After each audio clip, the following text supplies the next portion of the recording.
high in the Andes Mountains of Peru, at nearly 8,000 feet above sea level, sits a city that, by all logic, should not exist. A breathtaking citadel of stone that seems to float in the clouds. It was a secret hidden from the wider world for centuries. This is the story of Machu Picchu. In 1911, a Yale historian and explorer named Hiram Bingham was on a quest through the dense Peruvian highlands. He was actually searching for a different lost city of the Inca.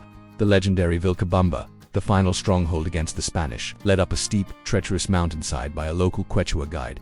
Bingham was about to make a discovery far more spectacular than he could have ever imagined.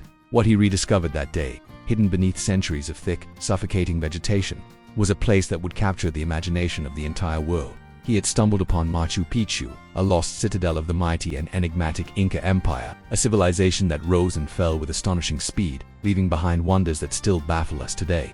The first and most obvious mystery of Machu Picchu is its very existence.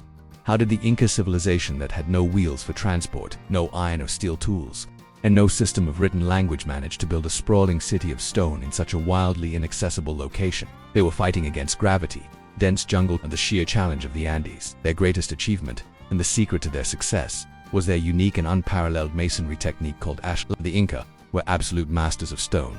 They would quarry massive granite blocks from the mountainside and then, with unimaginable patience and precision, shape them to fit together perfectly. Look at this incredible stonework. The stones fit together so perfectly without a single drop of mortar holding them in place, like a giant three-dimensional jigsaw puzzle.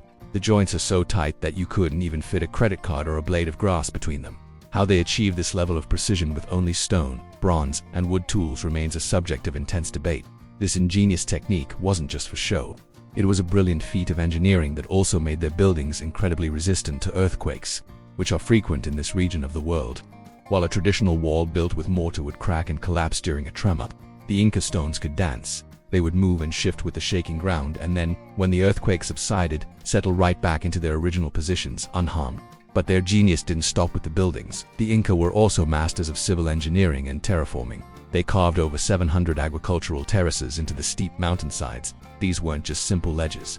They were sophisticated structures stabilized with stone retaining walls and designed with an advanced drainage system of gravel and sand layers. This prevented erosion and landslides, turning an impossible slope into productive farmland that could feed the city's population.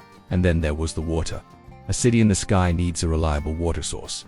The Inca engineered a nearly half-mile-long canal or aqueduct that captured fresh water from a mountain spring and channeled it down into the heart of the city. This canal fed a series of 16 beautifully crafted stone fountains, providing clean fresh water for all of the city's inhabitants.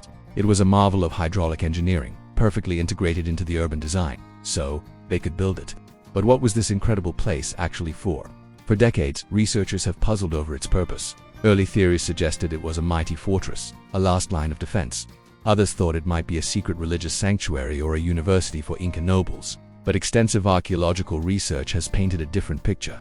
The leading and most widely accepted theory today is that Machu Picchu was a royal estate, a kind of sacred country retreat built around the year 1450. For the greatest ruler of the Inca Empire, the legendary Emperor Pachacati and his royal court, it wasn't a city for commoners, but a place of luxury and status for the Inca elite. Imagine the scene. Emperor Pachacati and his court relaxing in the pristine courtyards, surrounded by the stunning sacred peaks of the Andes. Servants would attend to their every need, while llamas grazed on the green terraces below. It was a place for the emperor to rest from the pressures of ruling a vast empire, to conduct important state ceremonies, and, most importantly, to reinforce his divine connection to the gods. The entire site was designed with profound spiritual and astronomical significance. The Temple of the Sun, for example, is a beautiful curved stone building with a window that perfectly frames the rising sun during the winter solstice, a hugely important event in the Inca calendar. Perhaps the most famous feature is the Intihuatana stone, often called the hitching post of the sun. This mysterious carved pillar is a precise astronomical instrument. Its angles and shadows align perfectly with the sun during the solstices and equinoxes, allowing the Inca priests to track the heavens and mark the changing of the seasons, which was crucial for their agricultural society. For the Inca emperor, who was considered a living god, a son of the sun god Inti, this was a place where he could be physically closer to a celestial father, the sun. He was surrounded by the sacred mountain peaks, or apis, which the Inca also revered as powerful deities. Machu Picchu was the intersection of the earthly and divine worlds. But this brings us to the greatest mystery of all. Why was this architectural masterpiece, this testament to Inca power and ingenuity, abandoned after only about 100 years of use?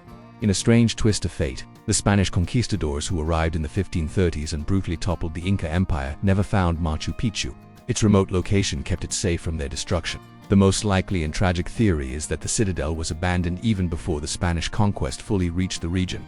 European diseases, particularly smallpox and measles, for which the native populations had no immunity, spread like wildfire through the trade routes, moving much faster than the invaders themselves.